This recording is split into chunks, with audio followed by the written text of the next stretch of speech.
Hi, everyone. Thank you for joining us today for the roundtable Demographic Change in Higher Education, the Implications for International Studies. My name is Sarah Dorr. I'm the Director of Professional Development at the International Studies Association.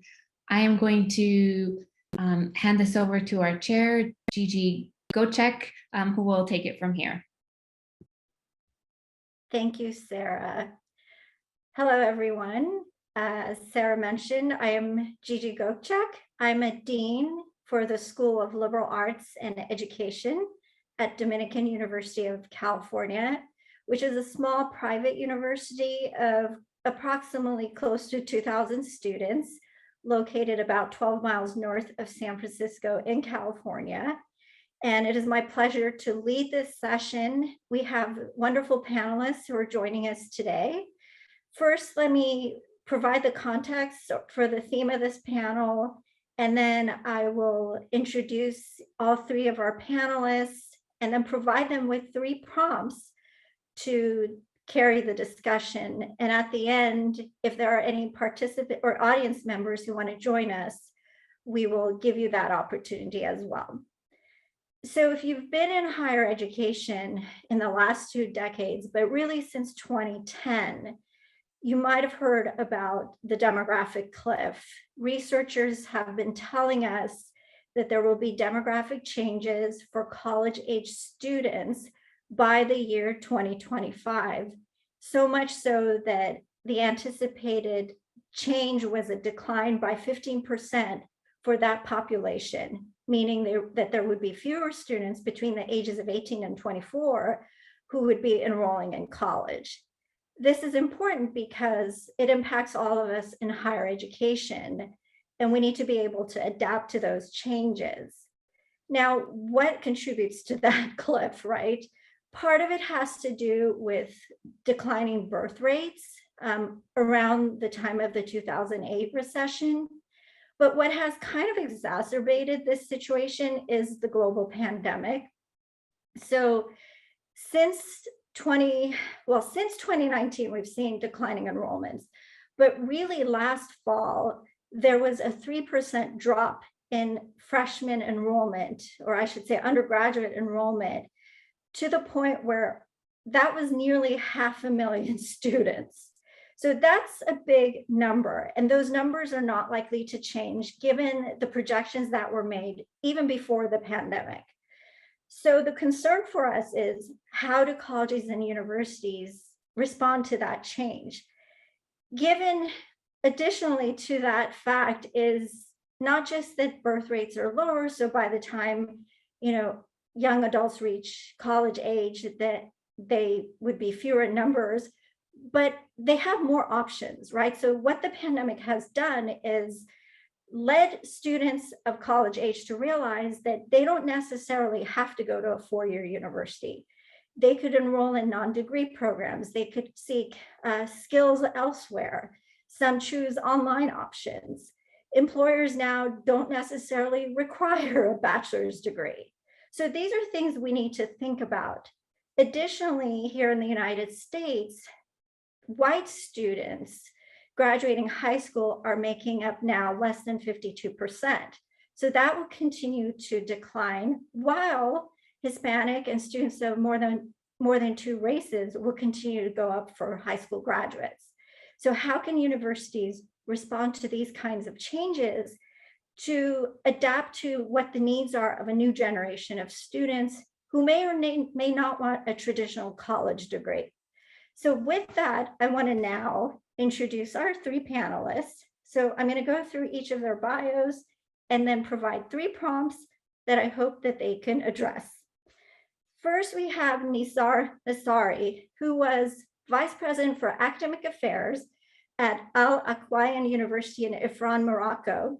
Before that, he held the position of Dean of the School of Humanities and Social Sciences at the same university.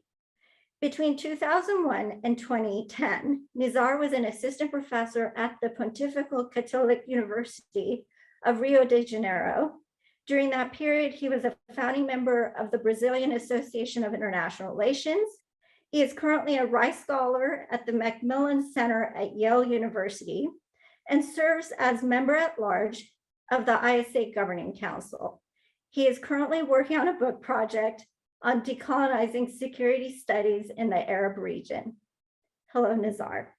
Now let me introduce Jessica de Alba Ulua, who is director of the Anahuac Center for Research in IR at the School of Global Studies in Universidad Anahuac, Mexico. Jessica is also national researcher at the Mexico National Council of Science and Technology, as well as the chair of the Committee on the Status of Engagement with the Global South at the International Studies Association. Jessica is also Secretary General of the Mexican International Studies Association. She's O'Gorman Fellow at Columbia University. She's a Fulbright alumna. She researches and offers courses and publications on IR theory, North America, US foreign policy, Mexican foreign policy, bioethics. Jessica also has professional experiences with the Mexican Foreign Affairs Ministry, diplomatic missions, Mexican Immigration Institute, Kroll, Mexico. Jessica has a bachelor's in international relations from University of the Americas in Mexico City College, a master's in diplomacy and international organizations, and a PhD in political science from University of Paris-Sud in France. Welcome, Jessica. And lastly, Jeremy Udy, who is the Dean of the College of Arts, Humanities, and Social Sciences at the University of Minnesota, Duluth.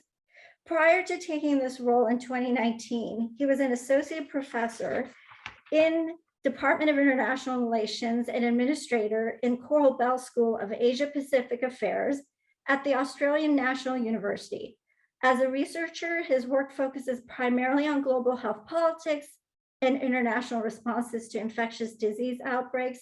His most recent book, Globalization and Health, came out in 2019.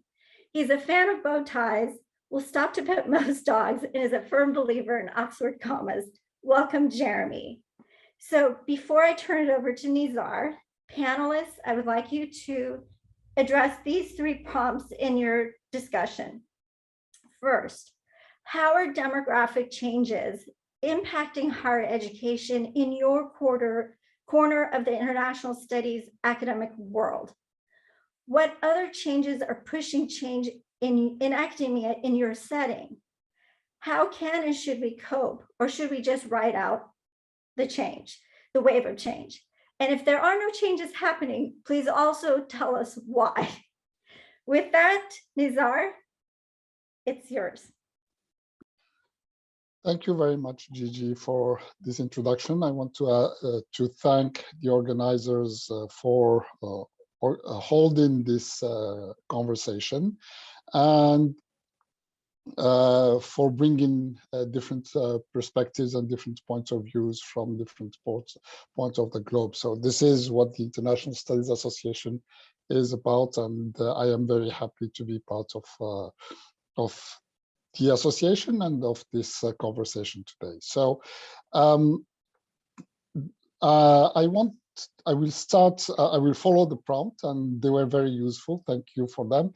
But I will start by saying that in Morocco, and I will speak about Morocco specifically here, in Morocco, we don't face the same challenge the US is facing, in the sense that since the mid-2000s, we have been facing the opposite challenge: how to cater to the needs of a growing population. So estimates are that the number of newcomers to higher education grows by 15 to 20% every year. And the government has not been able to meet those needs in terms of public offer, public universities, free pay-in public universities.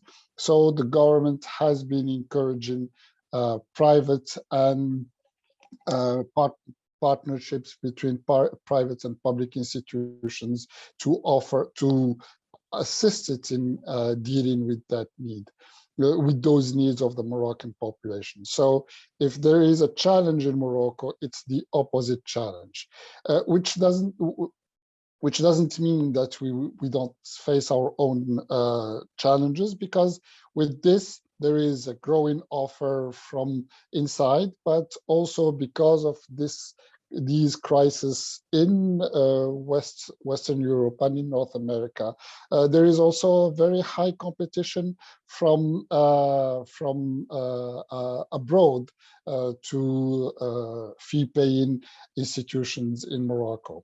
So in this sense, we, and maybe I should open a parenthesis here to just tell you that the institution I am originally from, my home institution, is a public university, but a fee-paying institution, the first in the country. We're a very young institution. We were founded in 1995, so we're very, even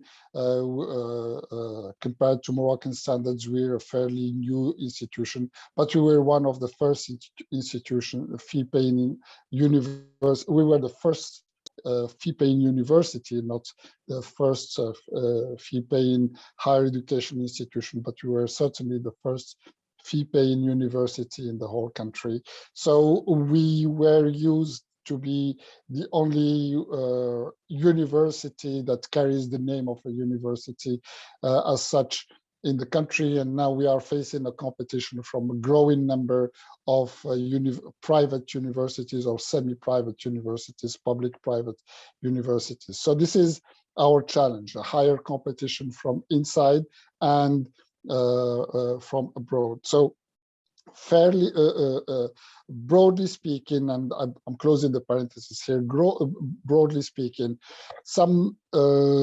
every year we are at the period of the end of the academic year. So students in high school, in the equivalent of 12th grade, will be going through their final exams next month.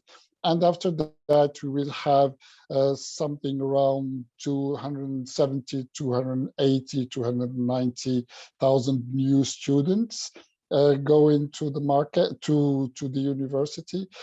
75 to 80% of them will go to public universities, free public universities. 10 to 14% will go to fee-paying institutions, and 12 to 15% will be going abroad. And abroad, they essentially and mainly go to France, mainly to Western Europe, but essentially to France, far ahead of Belgium, Spain, Germany, Turkey, and Ukraine and Russia. And we have a current crisis with a few thousand Moroccan students who left Ukraine after the start of the war, and the government is trying to find solutions for all those some 8,000 to 9,000 Moroccan students who were studying in Ukraine and who have interrupted their studies, and their families don't feel comfortable in sending them back to the Ukraine. So this is our environment, an environment of higher big competition, and the environment in which, but an environment for scholars in international relations, in international studies, and in social sciences, of even a harder competition, because most families that would pay for their kids don't want their kids to study international relations or international studies or social sciences. And international relations fares fairly well, actually, because it is seen as leading to jobs, potentially professionalizing careers, potentially diplomacy. So families would like to support their kids if they are going for those careers. Otherwise, my colleagues in geography and history, all those careers are almost exclusively offered by public universities. Nothing is offered in the private sector. So basically 12 to 14% of students who go to fee-paying institutions or who study abroad will go to social sciences in general. So we're speaking about a very small number of students who go to these careers. So this is the general framework. So this is how the dynamic, the demographic dynamic is affecting us in Morocco. What other changes? There are a lot of changes. Some of the changes, you mentioned them in your introduction. We in Morocco also have, with the pandemic, we started hearing the competition from employers who don't request diplomas anymore. Although one has to admit that for the more ambitious careers, higher education is a requirement. And when we're speaking about fee-paying institutions and students who study abroad, we're speaking about a population that is somehow elite and that wants its kids to go for higher, to have high ambitions and to go for ambitious careers. So those are still, those still see higher education as a path for their kids. One of the challenges in Morocco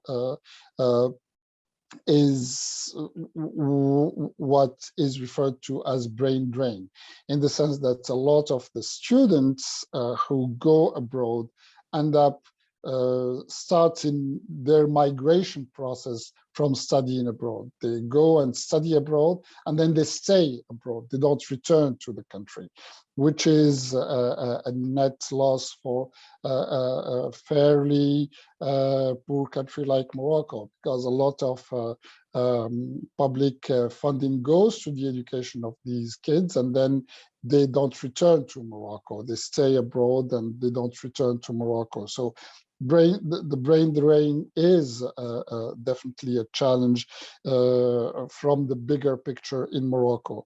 Another important challenge in Morocco is that education in general and higher education in particular suffer from a lack of model since the mid-1980s with the financial crisis and the shrinking of the public sector. The state has invested less and less in education, which has opened the field for the private institutions. And then today in Morocco, we have universities following, public universities all follow a Moroccan model, but or a Moroccan, the expectations of the Moroccan state. But in the private sector, you have from universities following the North American model to the French model to the German model, and you name it. So a proliferation, British model, a proliferation of models, a proliferation of different degrees, and decision makers don't seem to make up their minds regarding how to deal with this proliferation of models. So Morocco, when the European Union switched to the LMD model, to the Bologna, followed the Bologna process and went from a 4-year degree to a 3-year degree, Morocco followed that. And then Morocco realized that that represented a major challenge for Morocco. So a few years ago, the government started planning for the comeback of what they started referring to as the bachelor, with this name, the bachelor. So meaning going back from 3-year university degree to a 4-year university degree. And they experimented with it for 2 years, and now we're coming back again to the LMD because the new minister thinks that the bachelor doesn't work. So all of this is function to a lot of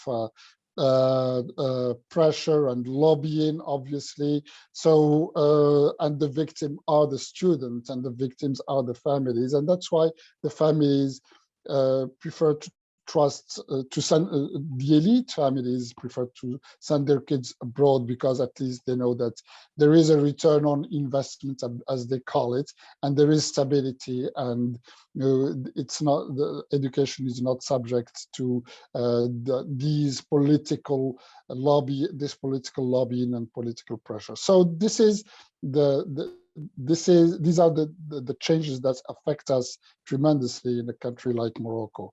How should we cope with these changes? I think that it is essential to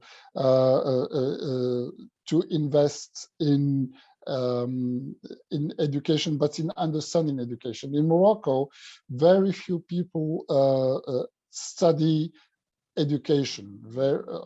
All those who go to schools of education, it's to become teachers and to teach, and not to understand how education works. And this is a very big challenge in a country like Morocco, because as I mentioned, the recent example, going to LMD, then switching back to bachelor, then switching back to LMD shows a lot of lack of confidence in how to reform the education in Morocco. In my home institution, we're lucky because we have a very special status. So we are accredited by the New England, so we don't need to follow these changes in Morocco. But this is a very small institution. We have 3,000 students, and there are 900,000 students in Morocco. So we're just a very small institution. We don't impact how the evolution. So this is, I think, the main challenge in Morocco. I will stop here and I will be open for questions. Thank you very much. Thank you, Nazar. Jessica. Sure, thank you. Thank you very much for organizing this and for inviting us. I am going to present, but let me see how can I do this, because then it's very weird since I have two screens. So sometimes you cannot really see what I need you to see. Okay, so just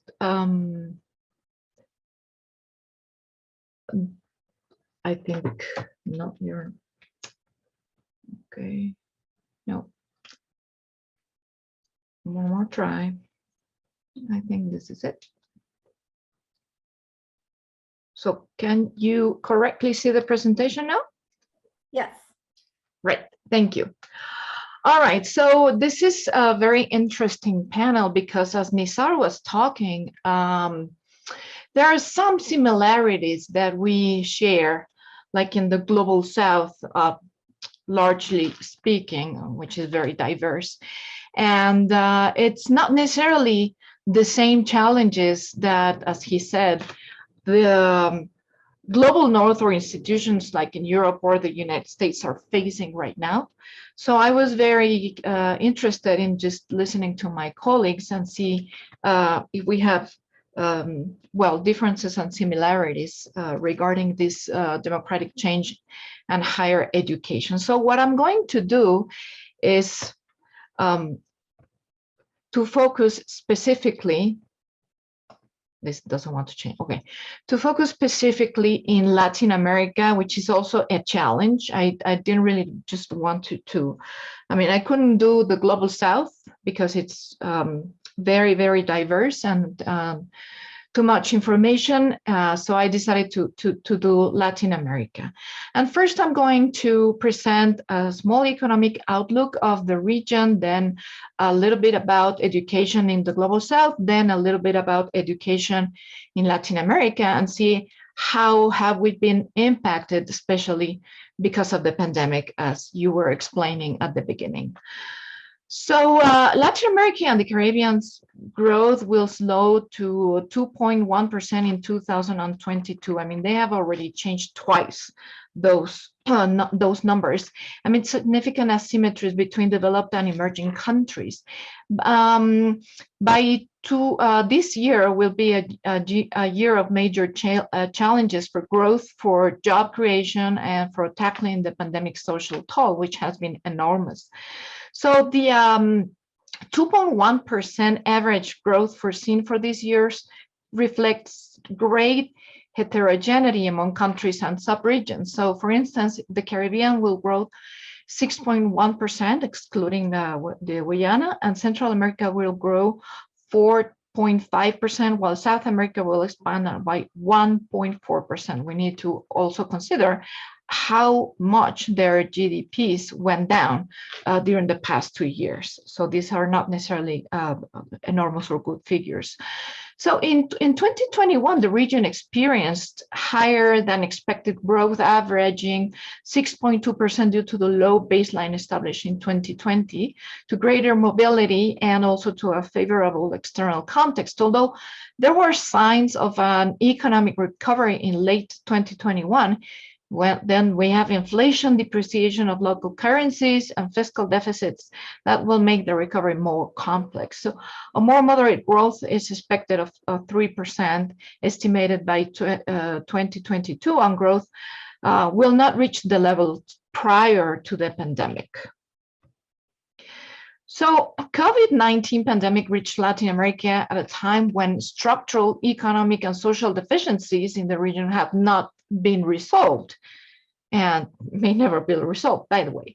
So in the case of the region and the pandemic, it is important to underline the differences between countries, the diversity of economic and social conditions, the different approaches and policies with which each country has faced the crisis, including the capacity and efficiency of their vaccination program. So some countries in the region already maintain low levels of trust in public institutions, citizens' dissatisfaction with the quality and coverage of public services, high levels of inequality and labor informality, social protest, and acute polarization further exacerbated through social networks. And this doesn't seem to be going to stop anytime soon.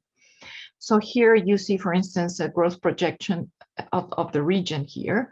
So you see South America and the Caribbean and some countries of the principal countries in Latin America. You see there Mexico. I mean, our GDP went very, very, very, very, very low, not because of the pandemic, but because of different economic measures taken by the current administration. But then the pandemic, and then so the current conditions with the conflict and the war in Ukraine, and so forth and so on. And so here you can see a chart of the annual inflation. This is a projection from the IMF to April 2022. And you see 4 of the main economies of Latin America, Brazil, performing good, then Chile, then you have Colombia, then Mexico, and then Peru. So what about education in the Global South? So while the number of higher education institutions barely changed in the Global North, staying around 20,000 from 2006 to 2018. In the Global South, the number nearly doubled from as little over 40,000 to nearly 70,000 to reach a global institutional total of 90,000. And most of this was in India. So we had a 78% increase in the number of providers in the Global South, and total student enrollment across 56 countries that were taken into consideration in the survey was 208.6 million in 2018, which means a rise of 52% since 2006. So even in the Global South, growth was, although despite these figures, in the Global South, growth has laterally declined.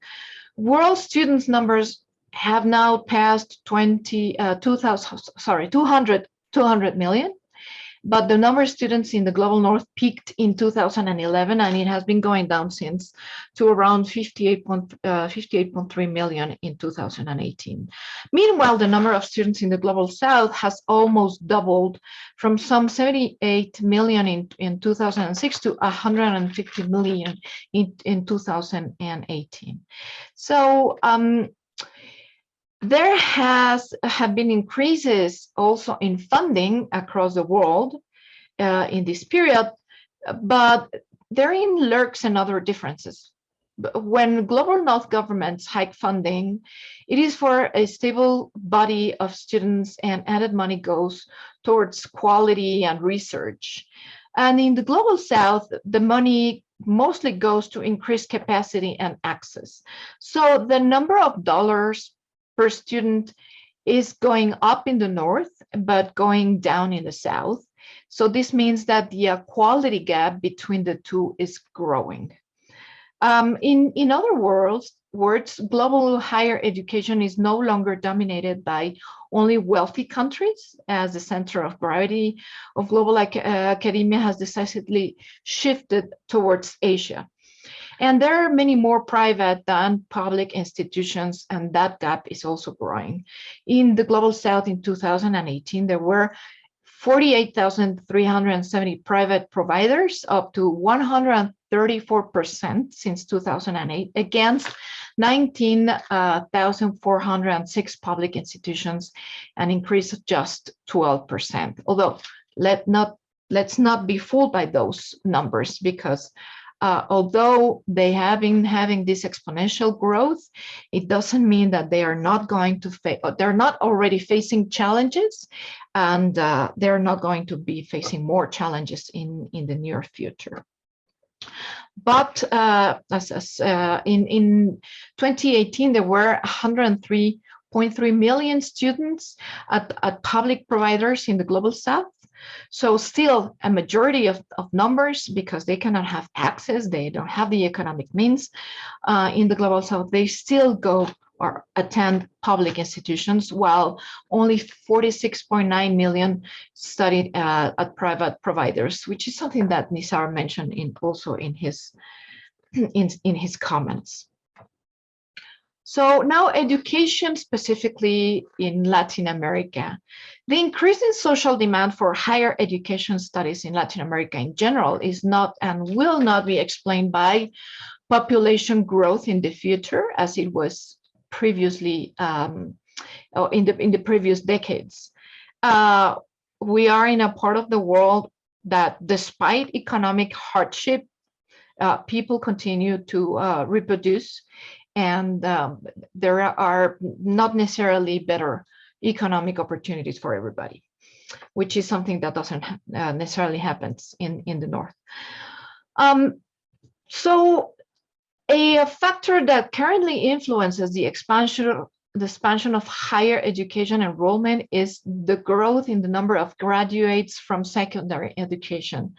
After a period of strong increase in the number of students after the sanction of legal frameworks that included secondary education, so we have a higher average within compulsory studies.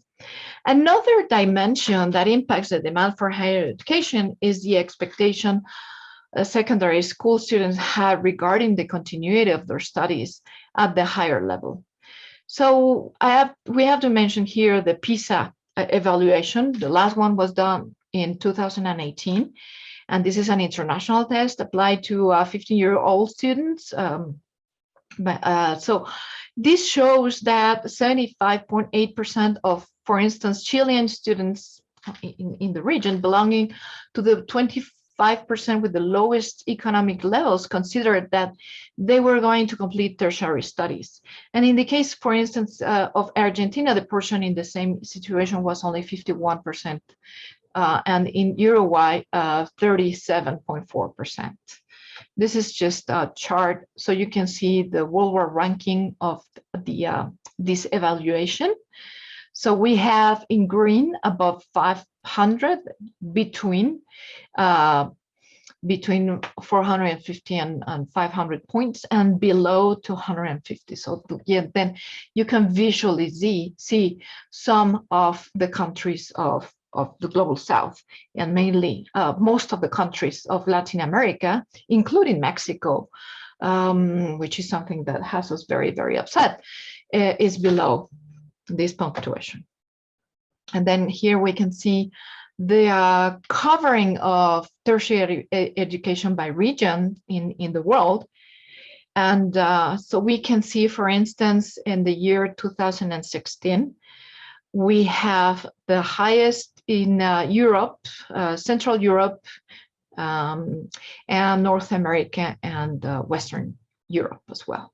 And you have first the Arab states, then the third one is Central Asia. Then we have in the fifth numbers, we have Latin America, and as you can see, then we have Asia and Sub-Saharan Africa. So we have there is a World Bank study that indicates that so far in the century, 2,300 new higher education institutions and 30,000 new educational programs have been established in Latin America, and that is a quarter of higher education institutions, and half of current programs have been created in the last 15 years. Oh, so yeah, sorry, I was just this is my last slide. So higher education. Nope. There. Higher education systems in Latin America are widely diversified, so where a variety of institutions coexist, characterized by dimensions such as their size, type of government, management, financing modalities, legal regulations, external quality control, and so forth and so on. So, however, in most systems, there is strong pressure for higher education institutions to adjust to a more traditional model, typical or of an academic trend, which privileges research over teaching, and university education for about the non-university, which is something that Nizar also touched upon. Characterizing the diversity of Latin American higher education is difficult, in part because of the traditional distinctions between public-private, university, not university, have ceased to have clear limits, and instead become a gradient that contemplates various stages in a complex continuum. As Nizar was saying, well, it is better sometimes you not necessarily have a degree of a higher education institution, but then you can go for different kinds of more practical degrees that are going to really give you a job later. So we realized that enrollment is still concentrated in the wealthier social strata of society. Between 2000 and 2018, the percentage of growth in the gross enrollment rate among the poorest in the region was 5%, reaching 10% in 2018, and among the wealthiest, the growth rate was 22%, reaching 77% in 2018, with the exclusion scenarios accentuated by the COVID-19 pandemic. And this is where you can see where in the most in the global south, schools were closed at all levels for the entire of the pandemic. So, however, for those in the poorest or developing countries, which is the case of Latin America, we are still going to face difficult times. And because it is foreseeable that they will have to adjust their budgets even more. They will have to continue doing more with less. There is also a considerable number of private university establishments that depend almost entirely on tuition fees, and that will see their financial resources greatly reduced due to the decrease in students for economic reasons. It is also foreseeable that in the short term, in the face of serious unemployment crisis in the world, millions of students will completely abandon their studies or seek a place in more accessible institutions. And this is exactly what is happening in Latin America. And well, I'll leave it at this. Let me stop sharing. Thank you very much. With that, I try to answer the questions for this panel. Thank you, Jessica. Jeremy. Great, thank you. Thanks everyone for joining us. Thanks to our friends at ISA for pulling this together. And it's a pleasure to share a panel with Gigi, Jessica, and Nizar. And I'm interested in this topic both as a researcher and as an academic administrator.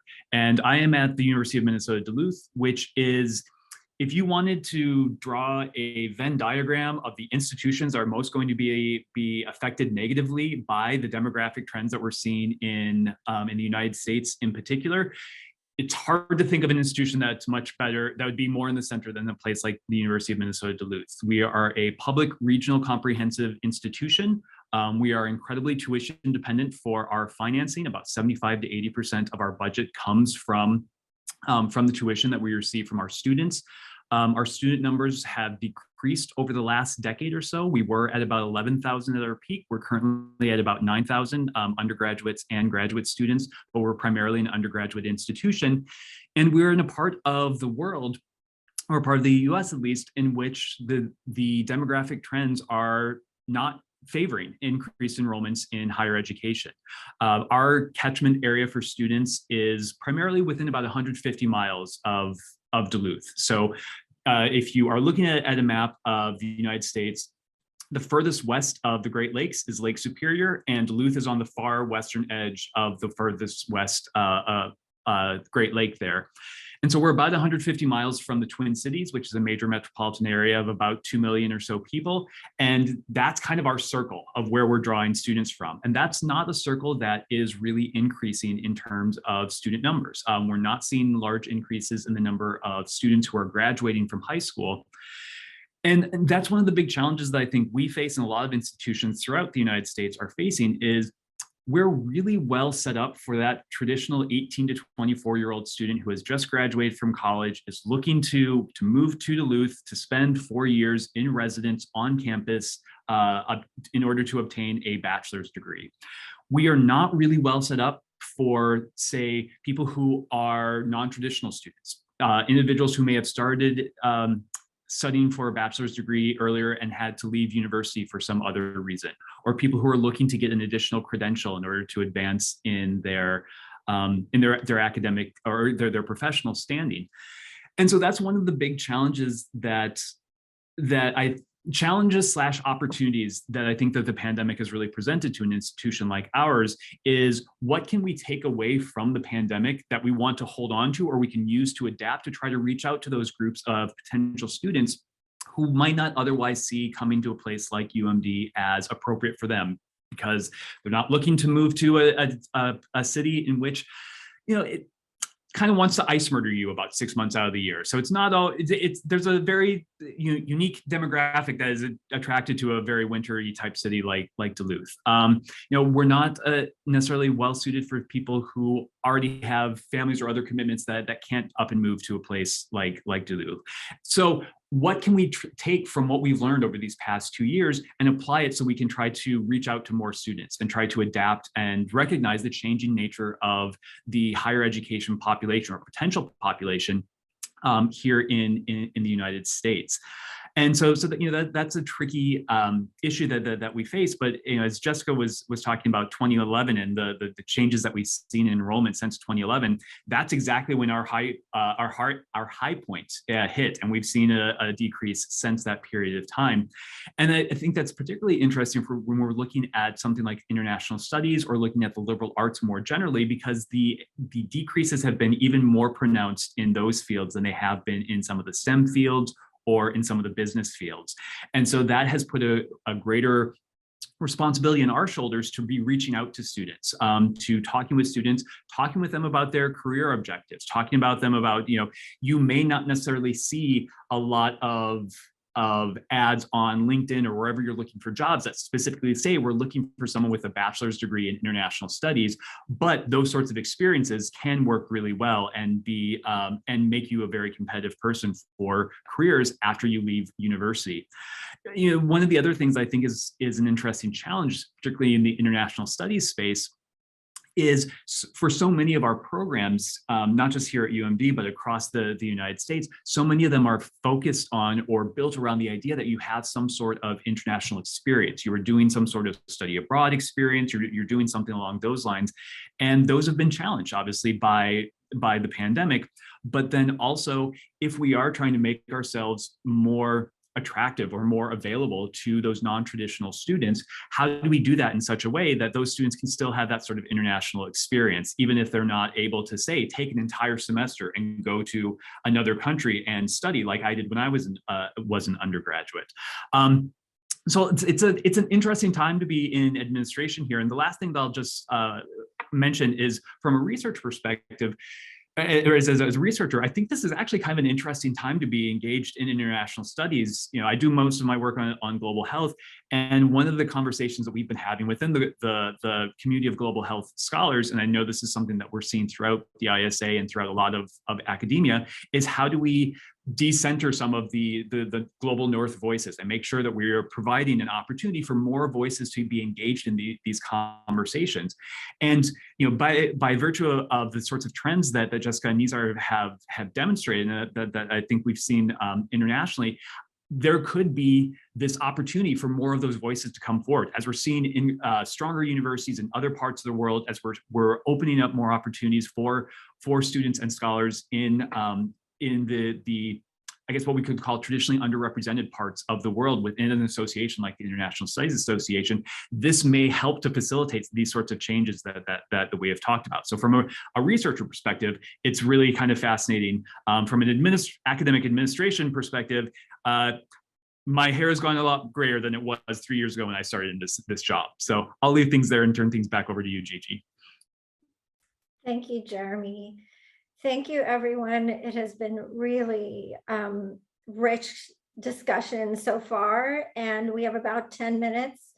I want to give an opportunity to anyone who is with us in the audience. If you would like to pose a question, let us know through the chat, or if you're able to raise your hand, then we can unmute you. This would be a good time.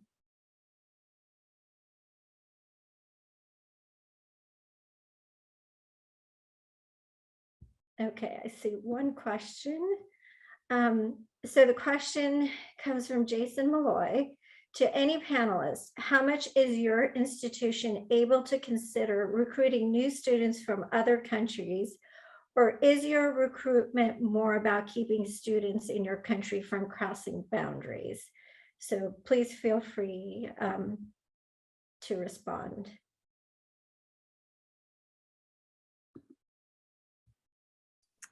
I'll just jump in quickly and just say this has been one of the traditional strategies that I think an institution like ours and throughout the United States have tried to use. I don't know that it is quite as valid a strategy right now, in part because just the competition for students is that much more competitive. But also, we have to face the realities of what happened during the Trump administration in the United States, and how that really changed the attractiveness for students and the ability of students to come to the United States. And even with the change of administration, that's going to take a while to overcome that. And so for an institution like ours, which has not traditionally had a large number of international students, it makes it that much more challenging, even just to get students to think, hey, maybe coming to the United States is an option.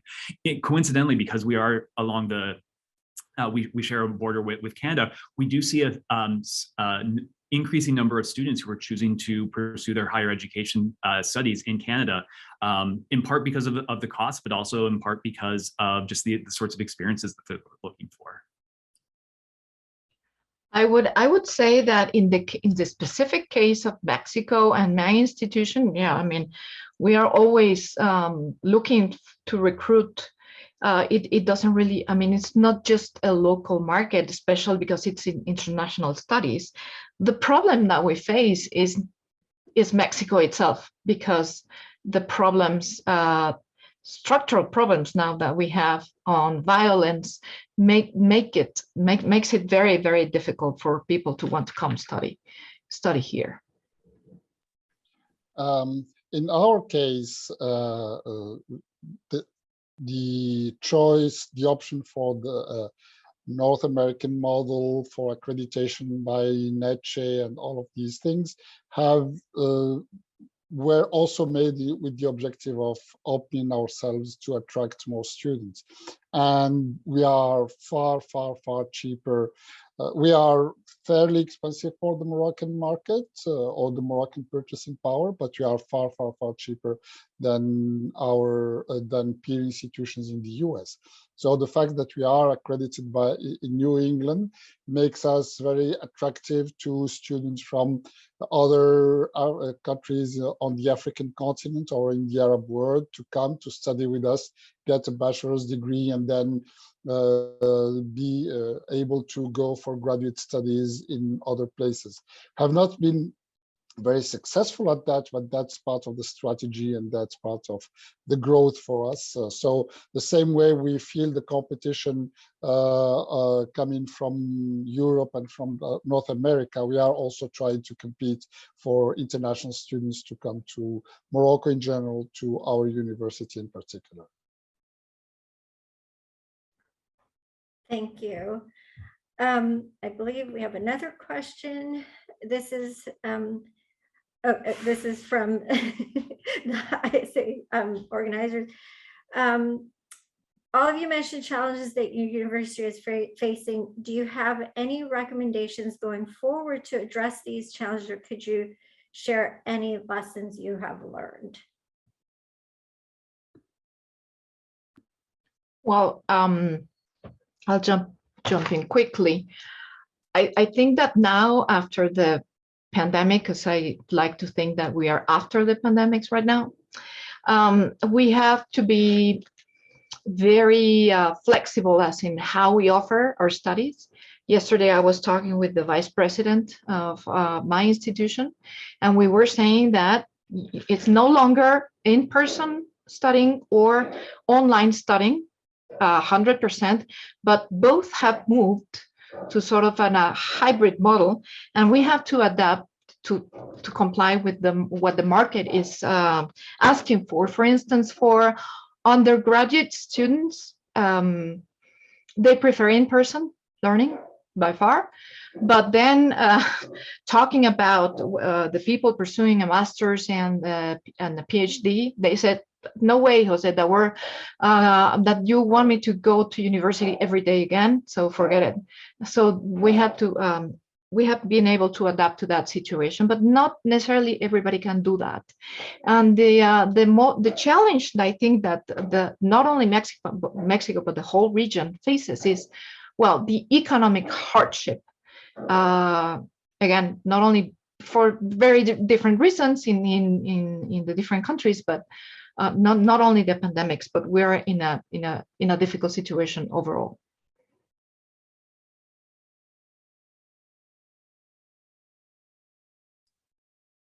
I would say the biggest thing that we have learned is that we can't assume that things will just go back to quote unquote normal, that they won't automatically go back to what they were in 2011. You know, in part just because of the demographic changes, in part because of the changed expectations that exist because of what we've gone through with the pandemic. But also in North America, we've got lots of institutions chasing a shrinking number of students. And so the idea that we can just sit back and wait for the students to come to us is not going to be an effective model. And so it's a lot of what Jessica was talking about. How do we try to balance these in-person and these online and hybrid sorts of models so that we can try to reach as many students as possible? And that challenges a lot of our underlying assumptions and a lot of our practices that we've used in the past around how we deliver our programs. And so that's part of it's also part of a culture shift within the university that we need to undergo and changing some of our ideas about what the appropriate ways to deliver curricula are. And I think that the fact there are models in Western Europe in which you have flexible offering to different demands. So you are at a university, but you might be going for a 2-year degree, you might be going for a 3-year degree, you might be going for a 4-year degree. There are different alternatives, and I think that this is this is something that can be attractive for students, students who are looking for technical professionalizing career. Universities need to learn how to deal with those students, as opposed to students who want to think or to and it came out very badly the way I said it. It's everybody thinks. It's just that the way we deal with our careers is different, and the universities might need to be more flexible in terms of that. We see that a lot in graduate studies. Universities offer certifications, so someone can go with the certification and after 2 years come back and another certificate, and after 2 years another certificate, and after a few years then they get a master's degree in one in a topic. Some institutions are starting to do that, and I think that this might be a model to be explored in order to cater to different needs, but this is really, this will be a challenging world, that's for sure. Thank you. We are at time. I do want to thank you all for sharing your knowledge, your experiences from around the world. We are at a very interesting time, to say the least. And I am hopeful that all of our institutions, as well as higher education globally, will learn to adapt for whatever changes need to happen for newer generation of students who will pursue college education. So thank you for your time, and thank you to all those who were able to join us today. And thank you to ISA for organizing this important session. Thank you.